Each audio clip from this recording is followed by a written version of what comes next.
Hello friends, मैं अलाउद्दीन खिलजी दिल्ली संतलत से स्वागत करता हूं आप लोग का।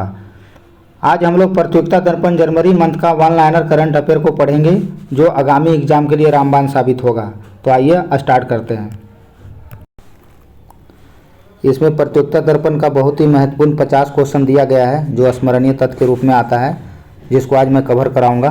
तो आइए स्टार्ट करते हैं।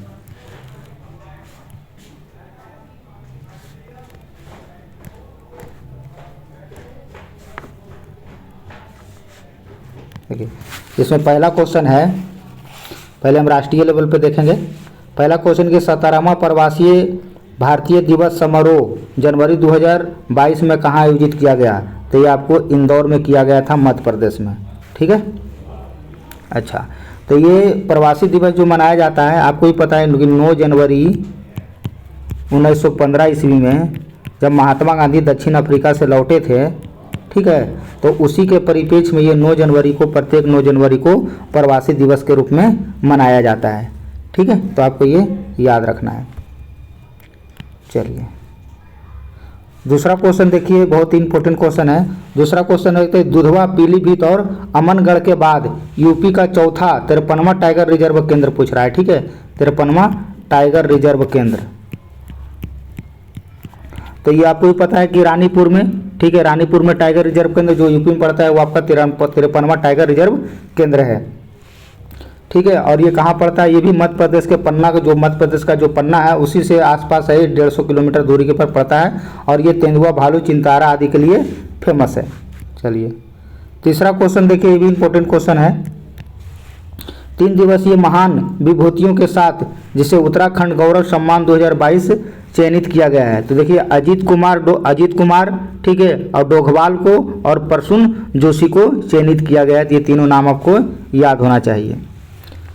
चलिए, अगला चौथा नंबर क्वेश्चन देखिए कि गांधी शांति प्रतिष्ठान द्वारा कुलदीप नैयर स्मृति पत्रकारिता अवार्ड 2021 और 2022 किन 2 पत्रकारों को दिया गया? तो देखिए, 2000 जो आपका जो 22 का जो है 2022 को मिला था अजीत अंजुम को 2021 के लिए, ठीक है, और आरफा खानम शेरवानी को 2022 के लिए दिया गया था। तो ये आपको दोनों नाम याद रख लेना।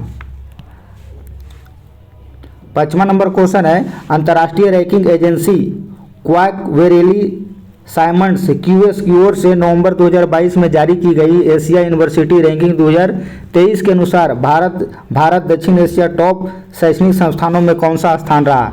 तो देखिए, ये जो आपका जो था हमारा आईआईटी बॉम्बे, ये, ठीक है, आपको आईआईटी बॉम्बे याद रखना है, आईआईटी बॉम्बे।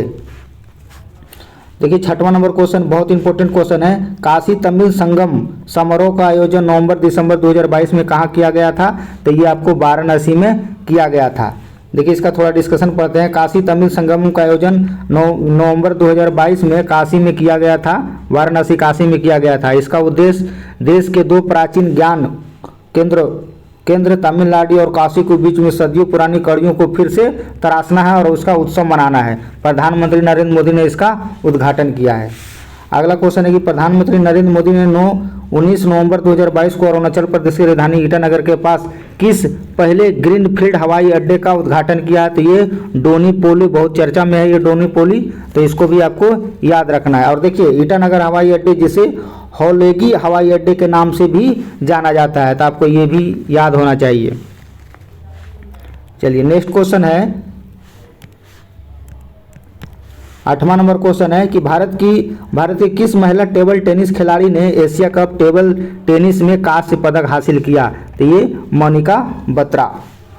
9वां क्वेश्चन है, केंद्र सरकार ने हाई कोर्ट के किस सेवानिवृत्त मुख्य न्यायाधीश को विधि आयोग का अध्यक्ष चुन लिया गया है? तो 22वें विधि आयोग का अध्यक्ष किसे बनाया गया है? तो ये ऋतुराज अवस्थी को बनाया गया है 22वें विधि आयोग का अध्यक्ष, और इसको 2023 तक में इनका टाइम पीरियड है। 10वां नंबर क्वेश्चन देखिए, भारत के किस टेबल टेनिस खिलाड़ी ने देश के सर्वोच्च अवार्ड मेजर ध्यानचंद खेल अवार्ड 2022 दिया गया है? तो ये अचंत शरद कमल को दिया गया है। ठीक है, एकदम छपेगा एग्जाम में। और ये अचंत शरद कमल क्या खेलते हैं? तो टीटी से रिलेटेड यानी टेबल टेनिस खेलते हैं। चलिए, अगला क्वेश्चन देखिए, कौन कौन स्टार भारतीय पैडलर अंतर्राष्ट्रीय टेबल टेनिस महासंघ के एथलेटिक आयोग के सदस्य के रूप में पहले खिलाड़ी बने हैं या चुने गए थे? ये भी अचत शरद कमल को चुन लिया गया है। देखिए इसका थोड़ा डिस्कशन देखता हूँ। अचत शरद कमल अंतर्राष्ट्रीय टेबल टेनिस महासंघ के एथलेटिक आयोग के सदस्य नवंबर 2022 में चुने गए हैं। आयोग का कार्यकाल 2022 से 2026 तक रहेगा। ये देखिए इंपॉर्टेंट है। इसमें एशिया, अफ्रीका, अमेरिका, यूरोप और वेस्ट एशिया जैसे देश चुने गए हैं।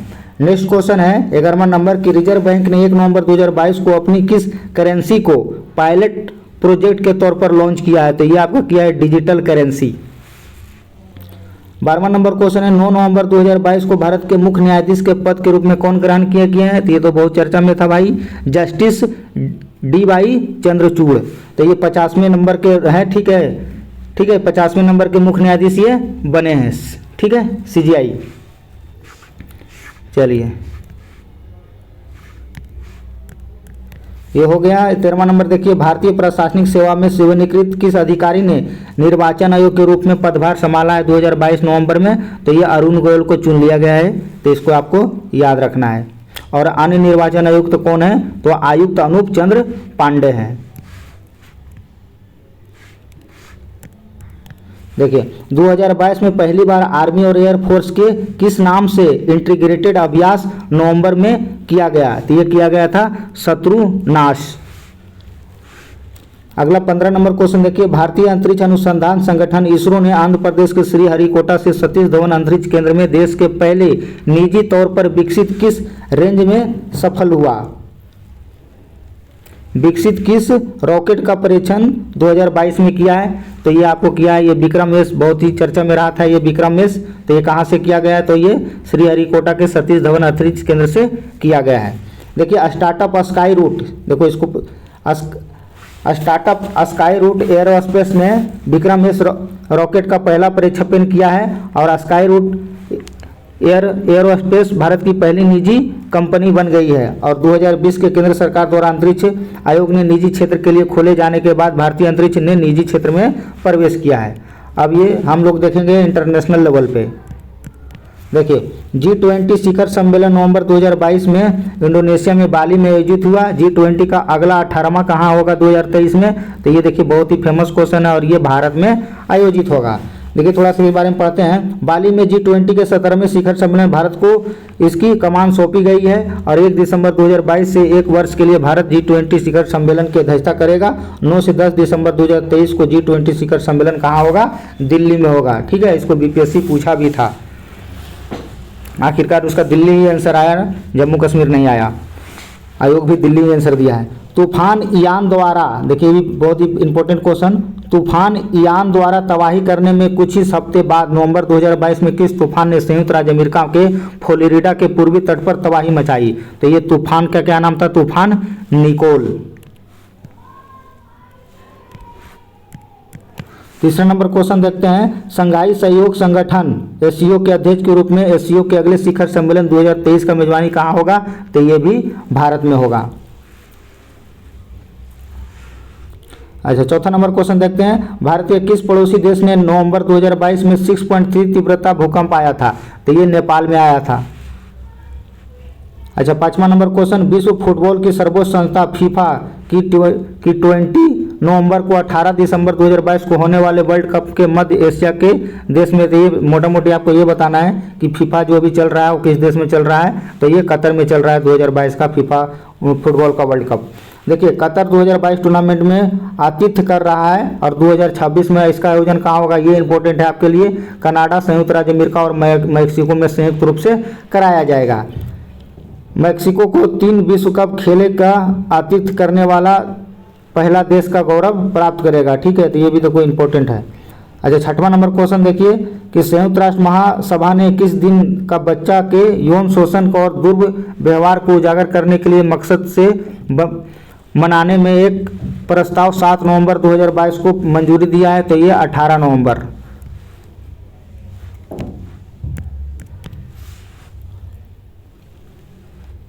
चलिए इसको एक बार पढ़ लेता हूं मैं। इस प्रस्ताव को अफ्रीका देश सिएरा लियोन और नाइजीरिया में रखा गया था। 110 अधिक देशों का इसका समर्थन दिया और इसे आम आदमी सहमति से पारित किया गया था। 2023 देखिए इंपॉर्टेंट है, 2023 महिला विश्व बॉक्सिंग चैंपियनशिप की मेजबानी कौन देश कर रहा है? तो ये भारत कर रहा है, और ये कहाँ होगा? तो दिल्ली में होगा। देखिए भारत में महिलाओं की बॉक्सिंग विश्व चैंपियनशिप की प्रतियोगिता तीसरी बार आयोजित की जाएगी। 2006 और 2018 में नई दिल्ली टूर्नामेंट में भी किया गया था। भारत ने कभी भी पुरुष का विश्व चैंपियनशिप आयोजित नहीं किया है, ये भी देखिए इंपॉर्टेंट है। संयुक्त राज्य की नवीनतम रिपोर्ट के अनुसार दुनिया में कुल कितनी जनसंख्या खतरे को पार कर गया है? तो ये आपको पता है 8 अरब पार कर गया है दुनिया का आबादी। देखिए संयुक्त राष्ट्र ने विश्व जनसंख्या सद्भावना 2022 की नवीनतम रिपोर्ट के अनुसार दुनिया की कुल जनसंख्या 15 नवंबर 2022 को 8 अरब आंकड़े को पार कर गया। भारत देखो, भारत 2023 तक दुनिया का सबसे बड़ा आबादी वाला देश के रूप में चीन को पीछे छोड़कर बन जाएगा। तो जनसंख्या पे कंट्रोल होना बहुत जरूरी है। 9वां नंबर क्वेश्चन देखिए, अमेरिकी अंतरिक्ष एजेंसी नासा चांद पर करीब 50 वर्ष बाद अपना कौन सा मिशन 2022 में प्रक्षेपित किया? तो यह आर्टेमिस 1 अभियान। 10वां नंबर क्वेश्चन, इंडोनेशिया ने किस मुख्य द्वीप पर 21 नवंबर 2022 को एक शक्तिशाली भूकंप आया था? तो यह जावा द्वीप पर आया था। 11वां number question, Gandhi Mandela foundation की ओर से 19 नवंबर 2022 को किस बौद्ध गुरु को गांधी मंडेला पुरस्कार दिया गया है? तो ये दलाई लामा को दिया गया है, और इसका जो मुख्यालय है दिल्ली में है, ये भी आपको याद होना चाहिए।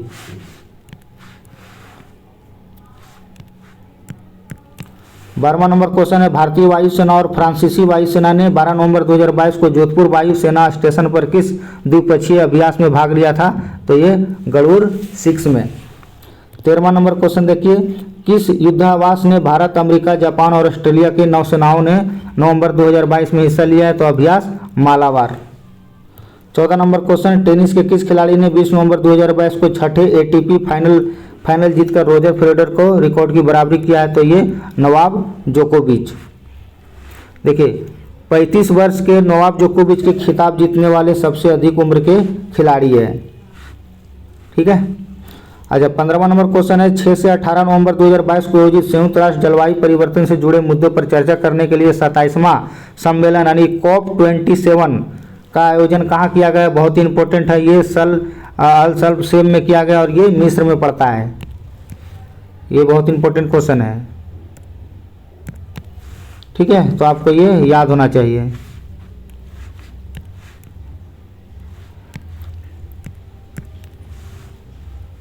ये तो हो गया। ये क्वाड देखो एग्जाम में, आपका एग्जाम में क्वाड बहुत पूछा जाता है। देखिए क्वाड हमेशा एग्जाम में आता है। देखिए क्वाड में 4 देश शामिल हैं, मैं बताता हूँ, यहाँ से क्वेश्चन पूछा जाता है। UAD ठीक है संस्था है, इसमें 4 देश कौन कौन है? तो एक भारत है, दूसरा अमेरिका है, ठीक है, और तीसरा आपका जापान है, और चौथा जो है आपका वह ऑस्ट्रेलिया है। तो ये क्वाड में 4 देश शामिल है। यहाँ से BPSC दरोगा पूछता है क्वेश्चन, तो आप लोग इसको ये चारों नाम याद रखना। क्वाड में जापान, भारत, अमेरिका और ऑस्ट्रेलिया है। ठीक है, तो इस तरह से मैंने ये प्रतियोगिता दर्पण 2022 का स्मरणीय तत्व यानी ऑब्जेक्टिव क्वेश्चन सारा मैं कवर करवा दिया हूँ। और इसके अलावा मैंने प्रतियोगिता दर्पण का पूरा डिस्कशन करवाया हूँ करंट अफेयर, तो आप लोग उसको भी रिवीजन कीजिएगा।